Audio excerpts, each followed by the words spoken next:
नमस्कार विद्यार्थी मित्रांनो, लोकसेवा अकॅडमीमध्ये सर्व विद्यार्थ्यांचं स्वागत आहे.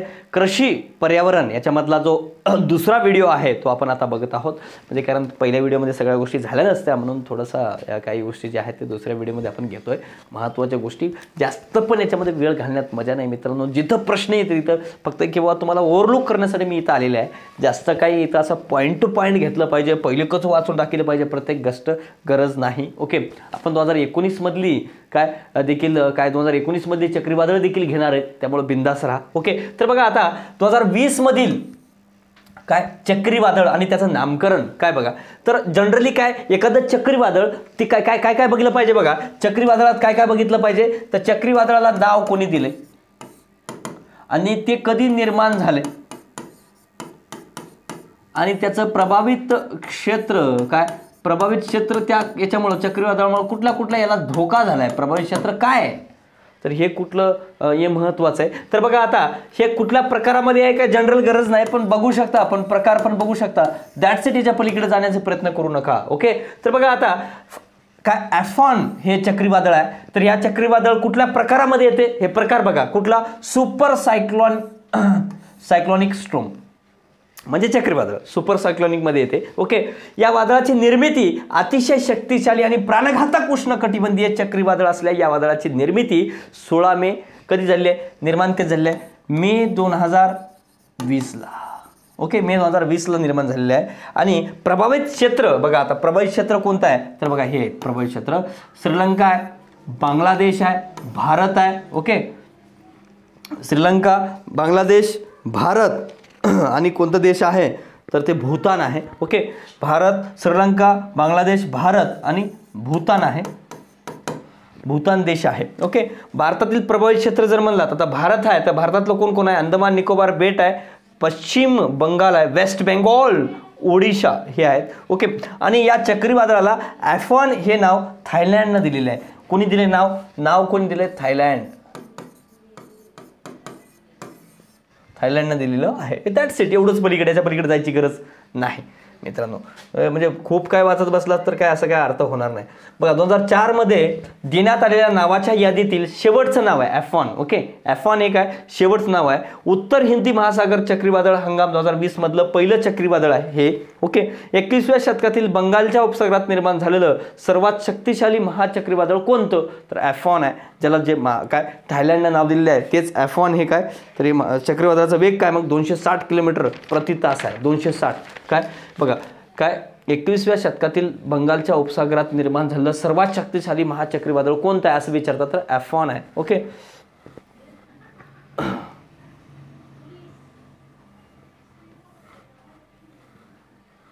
त्यानंतर बघा आता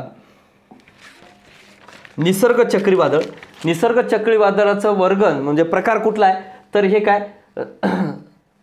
गंभीर चक्रीवादळामध्ये येते. गंभीर चक्रीवादळ सायक्लॉनिक स्टॉर्म स्वरूपातलं एक उष्णकटिबंधीय चक्रीवादळ आहे आणि पूर्व अरबी समुद्रामध्ये कमी दाबाचा पट्टा तयार झाल्याने ह्या चक्रीवादळाची निर्मिती झालेली आहे. मग याचं जनरली आगमन कधी झालेलं आहे हे महत्त्वाचं आहे. कधी निर्माण झालेले आहे, जून 2020 ला. कधी, जून 2020 ला. ॲफॉन कधी बघितलं आपण, मे 2020 ला. कुणी नाव दिले, थायलंडने नाव दिले. सर्वात महाचक्रीवादळ म्हणून आहे ते. ओके, हिंदी महासागरातलं सगळ्यात आतापर्यंत वगैरे. ओके, आणि प्रभावित क्षेत्र बघू आपण. प्रभावित क्षेत्र कोणतं आहे, तर प्रभावित क्षेत्र महाराष्ट्र आहे, दादरनगर हवेली आहे, दमण दीव आणि काही प्रमाणात गुजरातमधला भाग आहे. पण कोणतं आहे, महाराष्ट्र आहे. महाराष्ट्रामध्ये महत्त्वाचं आहे निसर्ग चक्रीवादळ. महाराष्ट्राला कोणत्या चक्रीवादळानं, महाराष्ट्र कुठल्या चक्रीवादळामुळे प्रभावित झालेला आहे, कुठला आहे, निसर्ग एक लक्षात ठेवा. आणि याचा ताशी वेग जो आहे 120 किलोमीटर प्रति तास होता. ओके, अरबी समुद्रात निर्माण झालेलं 2020 सालातलं हे पहिलंच चक्रीवादळ आहे. अरबी समुद्रात निर्माण झालेलं अरबी समुद्रामध्ये निर्माण झालेलं हे 2020 सालातलं पहिलंच आहे. ओके, आणि त्यानंतर याचं नामकरण कोण केले, निसर्ग असं नामकरण कोण केले, तर नामकरण बांगलादेशनं केलेलं आहे. बघा लक्षात ठेवा, कुणी नाव दिले, बांगलादेशनं. कधी निर्माण झाले, जून 2020ला. ओके. प्रभावित क्षेत्र कोण आहे? महाराष्ट्र, दादर नगर हवेली, दमण दीव आणि काही प्रमाणात दक्षिण गुजरात आहे. ओके. एवढंच 2004 मध्ये तयार केलेल्या यादीतील F1 हे सर्वात शेवटचं. काही गरज नाही बघा, एवढंच लक्षात ठेवा, बाकी काही गरज नाही. त्यानंतर निवार चक्रीवादळ बघा, बंगालच्या उपसागरातून यावर्षी आलेलं हे दुसरं चक्रीवादळ आहे. नामकरण कुणी केले बघा? निवार हे नामकरण कुणी केलेले आहे? तर हे इराणनं केलेलं आहे. विचारू शकतात बघा, असं देऊ शकतात चक्रीवादळ जोड्याजोडामध्ये चक्रीवादळ आणि दुसऱ्या ठिकाणी काय देतील? त्याला कोणी नाव दिले? ओके, असं देऊ शकतात. किंवा मग ते कधी निर्माण झाले असंही देऊ शकतात. किंवा प्रभावित क्षेत्र कोणतंही देऊ शकतात. या 2-3 गोष्टीपैकीच देऊ शकतात, बाकी गोष्टी जनरली दिलं जात नाहीत. निवार या शब्दाचा अर्थ आहे प्रतिबंध, इराणी शब्द आहे. ओके. आणि प्रभावित क्षेत्र काय? तमिळनाडू, पुदुचेरी. तमिळनाडू आणि पुदुचेरी हे काय प्रभावित क्षेत्र आहेत. कोण नामकरण केलेलं आहे? निवार हे जून 2020 मध्ये निर्माण झालेले आहे. तर हे निवार हे नाव इराणनं दिलेलं आहे. Okay, that's it. याच्या पलीकडे जाऊ नका. तर बघा, जर बघायचं असेल तर खूप काही आहे, पण बघण्याची गरज नाही. नंतर बघा, गती चक्रीवादळ. गती या चक्रीवादळाचं नामकरण भारतानं केलं आहे, त्यामुळे गती चक्रीवादळाचे महत्त्व थोडंसं 20 मधलं आहे, महत्त्वाचं आहे. बघा, गती चक्रीवादळाला नामकरण कोणी दिलंय? तरी बघा, गती चक्रीवादळ. गती न गती, दुर्गती केले भारताची. गती चक्रीवादळ जे आहे, तर बघा नामकरण कोणी केले? गती चक्रीवादळाचं नामकरण भारतानं केले. खालीलपैकी कोणत्या चक्रीवादळाचं नामकरण भारतानं केले असं टाकतात. मग काय काय देतात? निसर्ग, निवार, F1, गती. मग कोणतं म्हणाल? दुर्गती. गती. गती हे आहे. ओके. अरबी समुद्रात निर्माण होणार 2020ला दुसरं चक्रीवादळ. पहिलं आपण बघितलंय कोणतं आहे? निसर्ग होतं, हे दुसरं आहे. ओके.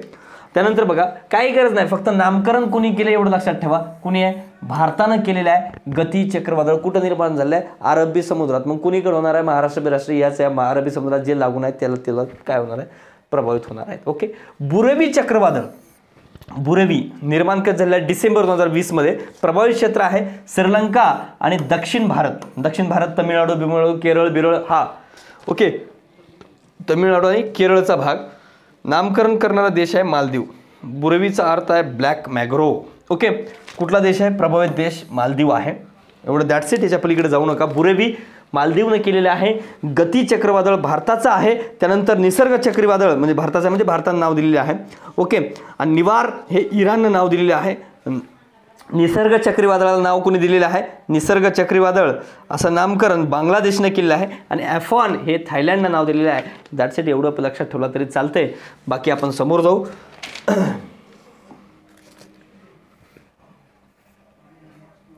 बघा, 2019 मधली काही चक्रीवादळं बघा. चक्रीवादळाचं नामकरण जगात निर्माण होणार चक्रीवादळ पुढील 9 विभागानुसार नाव देण्यात येतं. उत्तर अटलांटिक असं हे सगळं काही एवढी गरज नाही. उत्तर हिंदी महासागरामध्ये काय एकूण 13 देशाकडून आता दिली जात आहेत. भारताजवळ भारतीय हवामान विभाग चक्रीवादळाला नाव देते, हे महत्त्वाचं आहे. भारताजवळ कोण? भारतीय हवामान विभाग चक्रीवादळाला नाव देते. चक्रीवादळाच्या नावाची नवीन यादी आता बघा, हे बघा 2019 मधील चक्रीवादळ आपण बघितले आताच. फनी, वायू, हिका, क्यार, महा, बुलबुल. ओके. तर आपण हे काय, हे सगळ्या गोष्टी आपण म्हणजे तुम्हाला नेक्स्ट लेक्चरमध्ये ह्या सगळ्या गोष्टी भेटतीलच. कोणी फनी, बांगलादेश, वायू भारतानं दिलेले आहे. हिका मालदीव, क्यार म्यानमार, महा ओमान, बुलबुल हे पाकिस्तान. याच्याबद्दल तुम्हाला समोरच्या लेक्चरमध्ये मिळेलच. आवर्तास विभिन्न नावाने ओळखले जाते बघा.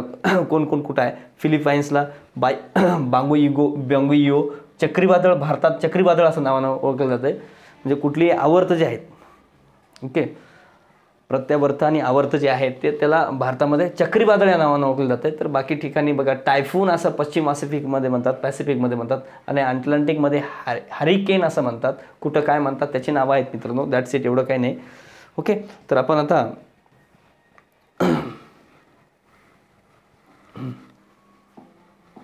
बघा आता का बघा, अन्न व शेतीसाठी वनस्पती अनुवंशिक संसाधनावरील आंतरराष्ट्रीय करार. बघा, मग हा कोणी केला? हा अन्न व कृषी संघटनेद्वारे करण्यात आलेला आहे. अन्न व शेतीसाठी वनस्पती अनुवंशिक संसाधनावरील आंतरराष्ट्रीय करार कधी? हा अन्न व कृषी संघटनेद्वारे करण्यात आलेला आहे. स्वीकार 3 नोव्हेंबर 2001ला केला आहे. अंमलबजावणी 29 जून 2004ला. हा करार कायदेशीरपणे बंधनकारक आहे. भारत हा कराराचा सदस्य आहे. कुठला? अन्न व शेतीसाठी वनस्पती अनुवंशिक संसाधनावरील आंतरराष्ट्रीय कराराचा. ओके. याचं काही एवढं महत्त्व नाही मित्रांनो, फक्त एवढं लक्षात ठेवा. याच कराराला काय म्हणतात? बीज करार देखील म्हणतात. ओके. तर एवढंच लक्षात ठेवा. डॅलोल भूऔष्णिक क्षेत्र कुठं आहे? मग कोणत्या देशामध्ये असं विचारतात. हे इथिओपियातील असे क्षेत्र आहे जिथे कोणत्याही प्रकारची काय जीवसृष्टी आढळत नाही. जीवसृष्टी न आढळणारं कुठलं आहे, असं कुठं आहे असं विचारू शकतात. डॅलोल हे भूऔष्णिक क्षेत्र बघा, हे इथिओपियातील असं क्षेत्र आहे जिथे कोणत्याही प्रकारची जीवसृष्टी नाही. मग कुठं आहे मग असं? तर डॅलोल भूऔष्णिक क्षेत्र पूर्व आफ्रिकेमध्ये आहे, इथिओपिया या देशामध्ये आहे, की तिथं कुठल्याही प्रकारची काय जीवसृष्टीच आढळत नाही. आणि खारे व अति आम्लयुक्त पाणी उष्ण तलावामध्ये कोणताही सूक्ष्मजीव आढळलं नाही. हे क्षेत्र समुद्र सपाटीपासून 410 फूट खोलावर आहे. ओके, कुठल्या देशामध्ये असं विचारू शकतात.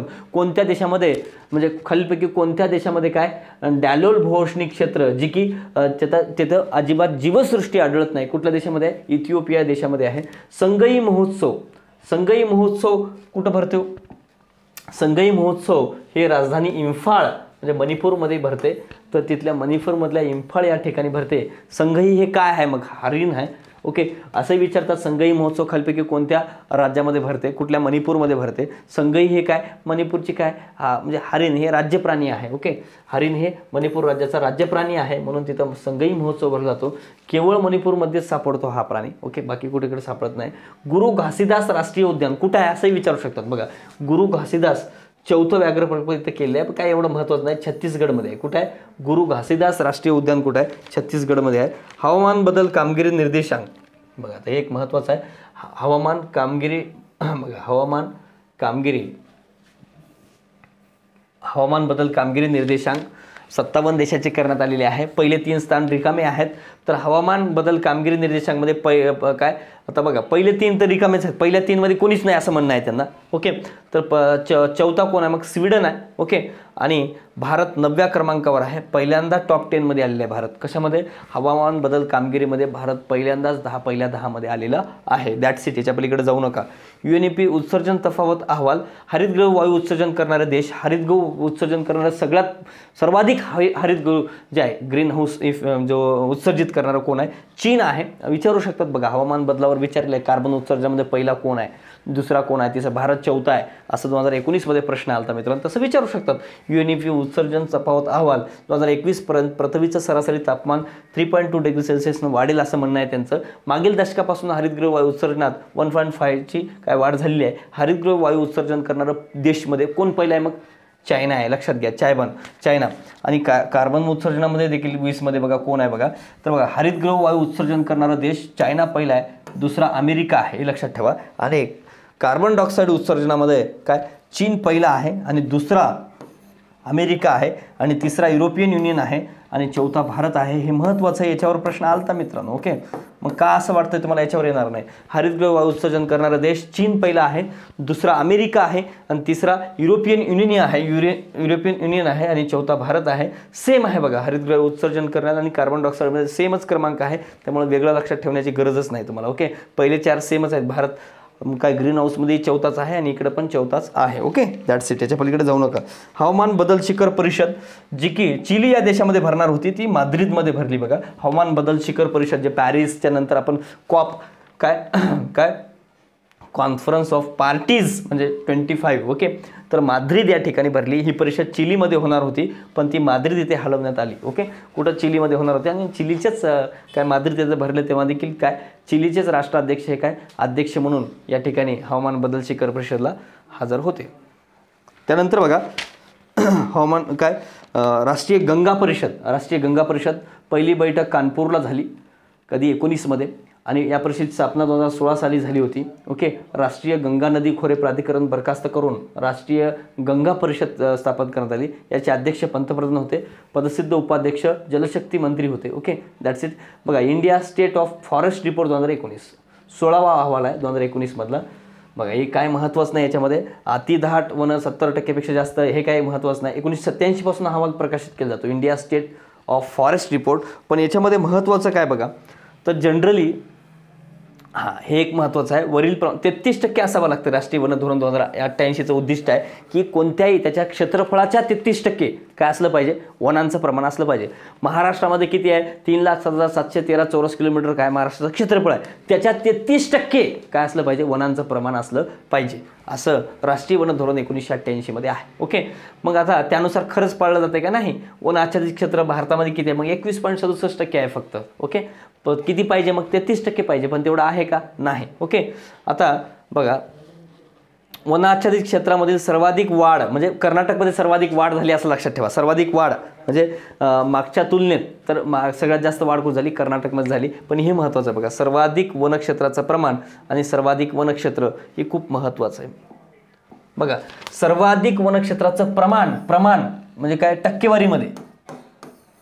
ओके, तर बघा मिझोराम आहे. मिझोराम म्हणजे क्षेत्रफळाचा विचार न करता प्रमाण घनदाट कुठं आहे जास्त, की त्याच्या क्षेत्रफळाच्या पर्सेंटेजमध्ये जास्त कोणाचं आहे. बघा कोणाचं आहे मग, म्हणजे जसं आपण म्हणतो 33% वगैरे जसं आहे तसं प्रमाण सर्वाधिक कोणाचं आहे, तर मिझोराम आहे 85.41% आहे. दुसरा अरुणाचल प्रदेश आहे आणि तिसरा मेघालय आहे. पहिले 3 लक्षात ठेवा. सर्वाधिक वनक्षेत्राचं प्रमाण जर म्हणलात तर कोणाचं आहे पहिलं, तर बघा कोणाचं आहे, मिझोरामचं आहे. मिझोराम रोम झाले, मिझोराम करा. तर बघा त्यानंतर दुसरं अरुणाचल प्रदेश आहे आणि तिसरा मेघालय आहे. ओके, 3च लक्षात ठेवा. मी काय पहिलं लक्षात ठेवा, पहिलंच लक्षात राहणार पोरला बघू काय सर्वाधिक प्रमाण मायला कोणता आहे सर्वाधिक प्रमाण, मला वाटतं सर मध्य प्रदेशमध्ये आहे. प्रमाण नाही रे, प्रमाण विचारले, वनक्षेत्र नाही. वनक्षेत्र सर्वाधिक वनक्षेत्र म्हणजे काय, क्षेत्र किती जास्त आहे. समजा इथं समजा काय यांचं जर पूर्ण टोटल क्षेत्रफळ 300 आहे आणि जर इथं जर 300 मध्ये जर यांचं 200 असेल तर प्रमाण जास्त झालं ना यांचं मिझोरामचं. ओके, मग इथं यांचं क्षेत्रफळच समजा 3 लाख आहे आणि त्याच्यामध्ये यांचं जर समजा 2000 आहे तर यांचं प्रमाण कमी झालं, पण एकूणामध्ये क्षेत्र जास्त झालं ना. मला सांगायचं काय कळालं ना. तर म्हणून एक लक्षात ठेवा काय, तर प्रमाणामध्ये मिझोराम आहे, दुसरा अरुणाचल प्रदेश आहे. ओके, आणि सर्वाधिक वनक्षेत्र म्हणलात तर मध्य प्रदेश आहे, दुसरा अरुणाचल प्रदेश आहे, तिसरा छत्तीसगड आहे. पहिले 3 लक्षातच ठेवावं लागेल. प्रमाणामध्ये मिझोराम, दुसरा अरुणाचल प्रदेश, दोन्हीकडे अरुणाचल प्रदेश दुसरा आहे बघा, आणि तिसरा मेघालय आहे. आणि सर्वाधिक वनक्षेत्र जर म्हणलात तर MP, अरुणाचल प्रदेश आणि छत्तीसगड आहे. आणि महाराष्ट्र 5वा आहे वनक्षेत्रामध्ये. सर्वाधिक वनक्षेत्रामध्ये महाराष्ट्र कितवा आहे, 5th क्रमांकाला. हे महत्त्वाचं आहे, लक्षात ठेवण्यासाठी सोपं जाईल का, तर जर पहिले 5 क्रमांक विचारलं तर महाराष्ट्र 5वा आहे लक्षात ठेवायचं. पहिले 3 तर माहीत राहते, मध्ये काय कोणता येणार आहे ते नॉर्मली एखादं तुम्हाला काय त्याच्यावरून काय प्रश्नाचं उत्तरापर्यंत जाताच येते. काय नॉर्मली एवढंच पहिले क्लोजपर्यंत एवढे देणार नाहीत ते. ओके,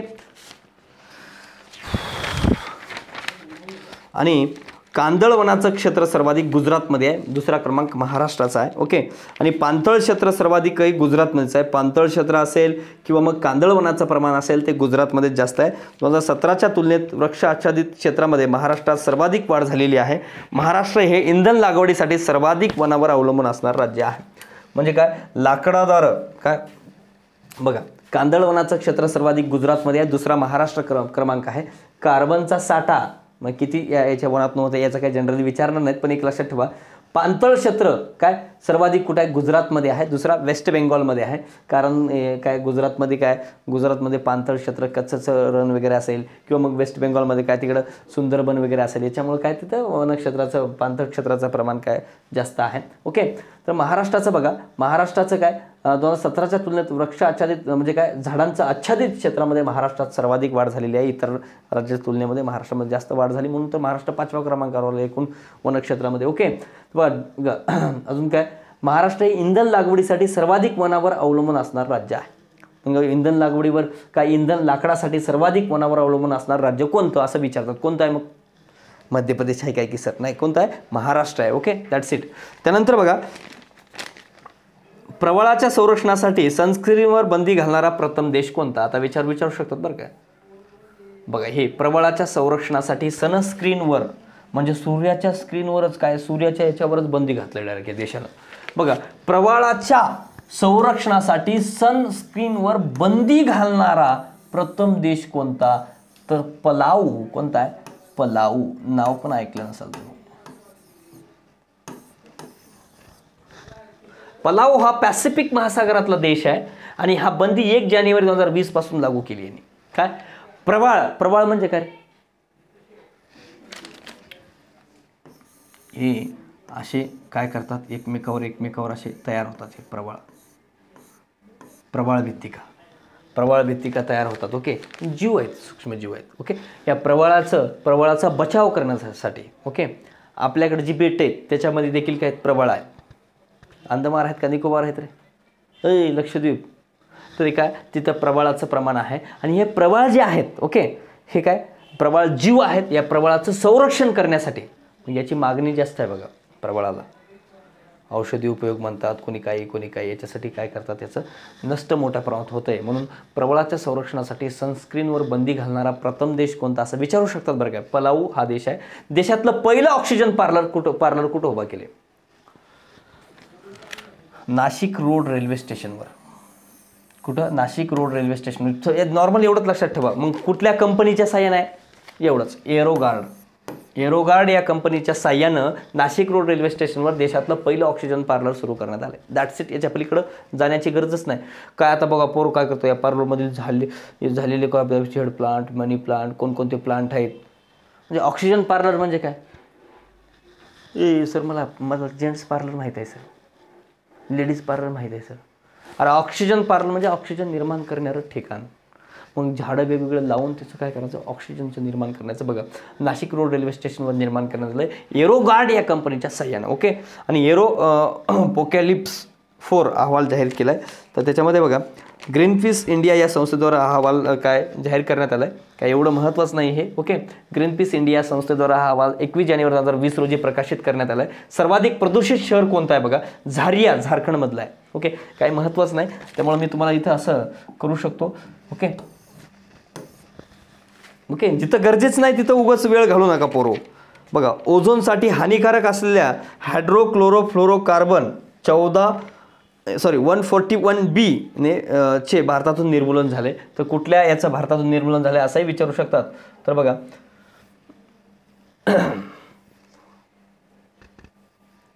बघा ओझोनसाठी हानिकारक असलेल्या हायड्रोक्लोरोफ्लोरोकार्बन 141B चं भारतातून निर्मूलन झालंय ओके.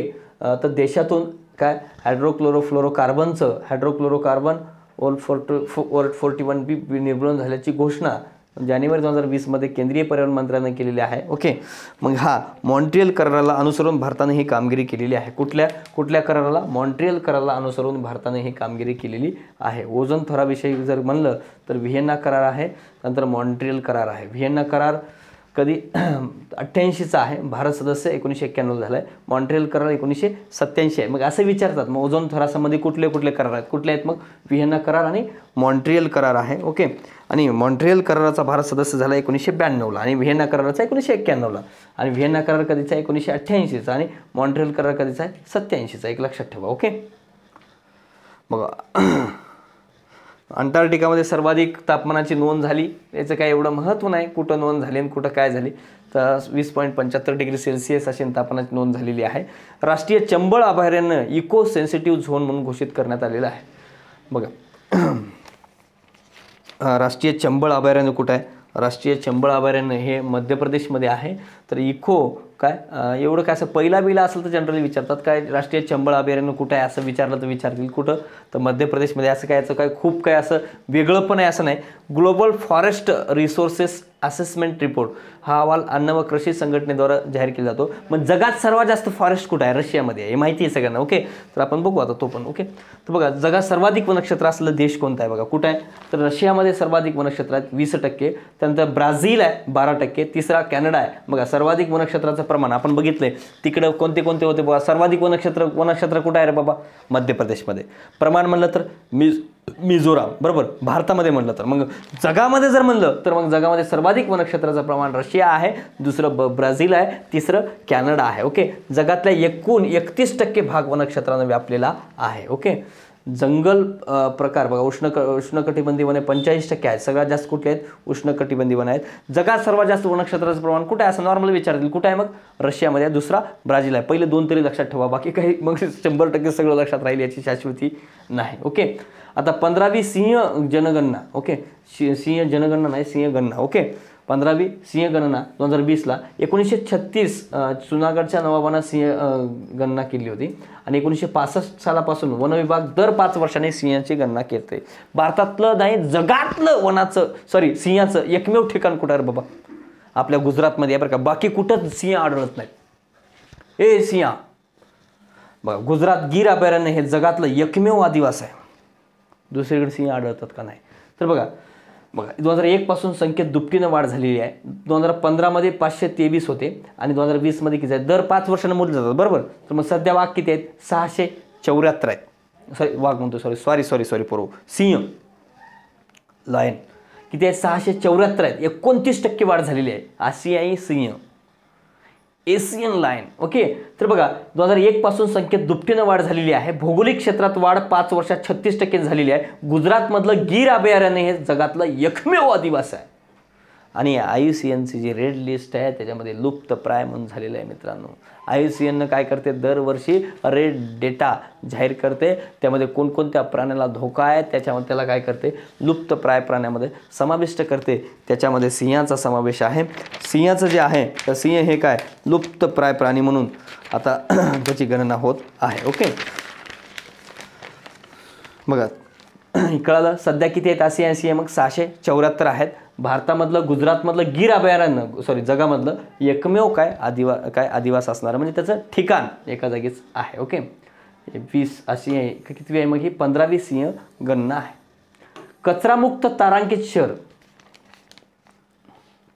पंचतारांकित कुठला आहे, नवी मुंबई आहे. मनपा कॉर्पोरेशन, मला वाटत नाही बाबा आहे का नाही, पण याच्या प्रमाण आहे म्हणजे मनपा कॉर्पोरेशन आहे. कुठली, मनपा.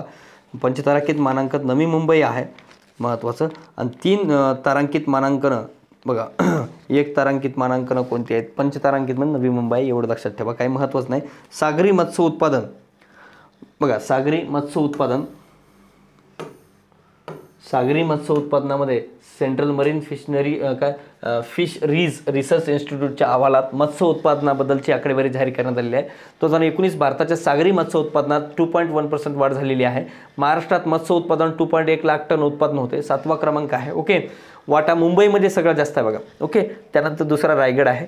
राज्य उत्पादनात म्हणलात मत्स्य उत्पादनात तामिळनाडू पहिला आहे, दुसरा गुजरात आहे, तिसरा केरळ आहे. ओके, पहिला तामिळनाडू, दुसरा गुजरात, तिसरा केरळ आहे. सुनामी रेडी गाव बघा, कोणकोणत्या गावाला सुनामीसाठी काय सज्ज आहेत बाबा, सुनामी आली तरी आम्हाला काय होणार नाही. ओके, अशी गावं कोणती आहेत, ओडिशामधले व्यंकटापूर आणि नोलियासही या 2 गावांना युनेस्कोद्वारे सुनामीसाठी सज्ज असे प्रमाणपत्र मिळालेले आहे. म्हणजे कोणत्या गावांना युनेस्कोद्वारे सुनामीसाठी सज्ज असणारी गावं म्हणून मिळालेली आहे. कोणत्या गावाला आहे तर ओडिशामधील व्यंकटापूर आणि नोलियासही या 2 गावांना मात्र काय सुनामीसाठी सज्ज, म्हणजे काय सुनामीसाठी सज्ज आहेत पण तरी पूर्व सगळं तयारी करून ठेवली असेल. ओके, काय इथं गाव असेल समजा उदाहरणार्थ, काय आता इथं गाव आहे. ओके, इथं जर समजा आता हे समुद्र आहे, त्यांनी काय केलं असेल पूर्व, इथलं गावाचं काय इथली अशीच इथं घरं जी आहेत ना नॉर्मल, त्यांनी इथं जाऊन लांब कुठंतरी असं व्यवस्था करून ठेवली असेल. आले की इथं जाऊन थांबायचं, राहायचं. सुनामी आले गेले खरं सगळं काय ती व्यवस्था केली असेल ना. म्हणजे कोणकोणते गाव आहेत, ओडिशामधलं व्यंकटापूर आणि नोलियासई. ओके, हे 2 गावं आहेत. ओके, त्यानंतर बघा न्यूझीलंडमध्ये पर्यावरण आणीबाणी, पहिली आणीबाणी कोणत्या देशात लागली रे बाबा, पर्यावरण आणीबाणी पहिली ब्रिटनमध्ये लागलेली आहे. ओके, आणि शहर म्हणलं तर डर्बन, बरोबर, डेरेबिन. ओके, ऑस्ट्रेलियामधलं. ओके, तर बघा न्यूझीलंडमध्ये पर्यावरण आणीबाणी लागलेली आहे. पर्यावरण आणीबाणी बघा, पर्यावरणाविषयी जनजागृती निर्माण करण्यासाठी न्यूझीलंड या देशानं पर्यावरण आणीबाणी जाहीर केली. पर्यावरणाचं नासधूस होत असेल तर पर्यावरण आणीबाणी लागू करतात. ओके, आजपर्यंत जगातल्या 30पेक्षा अधिक देशांनी अशी आणीबाणी काय केली आहे, जाहीर केलेली आहे. न्यूझीलंड सरकारनं सरकारी कंपन्या 2025 पर्यंत कार्बनमुक्त करण्याचं उद्दिष्ट जगासमोर म्हणजे काय स्वतःसमोर ठेवलेलं आहे. 2025 पर्यंत काय करायचं, सगळ्या सरकारी कंपन्या काय झाल्या पाहिजे, कार्बनमुक्त झाल्या पाहिजे. म्हणून त्यांनी काय केले, पर्यावरण आणीबाणी जाहीर केली. बघा मॉरिशसनं MV वकाशिओ या जहाजातील तेल गळतीमुळं पर्यावरण आणीबाणी जाहीर केली होय मॉरिशसनं देखील. ओके, आणि पर्यावरण आणीबाणीचा इतिहास बघा, ऑस्ट्रेलियाच्या डेरेबिस शहरानं पहिल्यांदा पर्यावरण आणीबाणी घोषित केली. आणि पर्यावरण आणीबाणी घोषित करणारा ब्रिटन हा जगातला पहिला देश ठरला आहे. आयर्लंड दुसरा देश आहे. जो काय आणीबाणी रिसेंटली पर्यावरण आणीबाणी कोणी जाहीर केली असं विचारू शकतात. मग कोणी आहे, न्यूझीलंड रिसेंटली. पहिला कोण आहे, मग ब्रिटन आहे. Okay, that's it.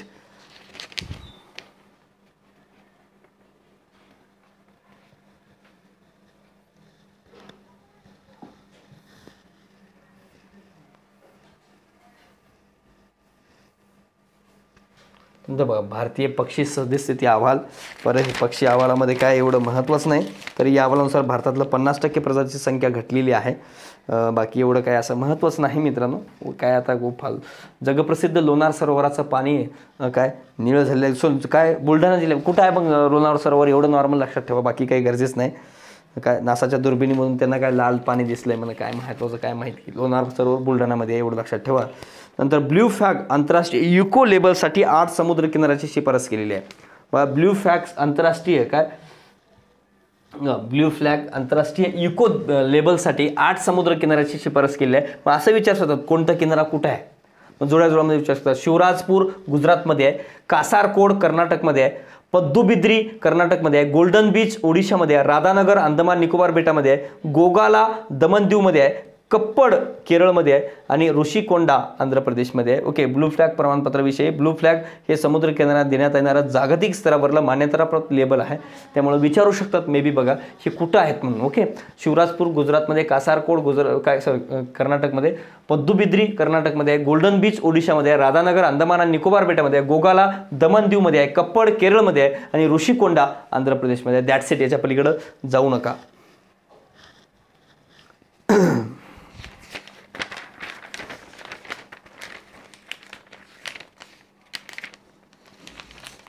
त्यानंतर बघा देहिंग पतकोई वन्यजीव अभयारण्य कुठं आहे. देहिंग पतकोई काय देहिंग पतकोई,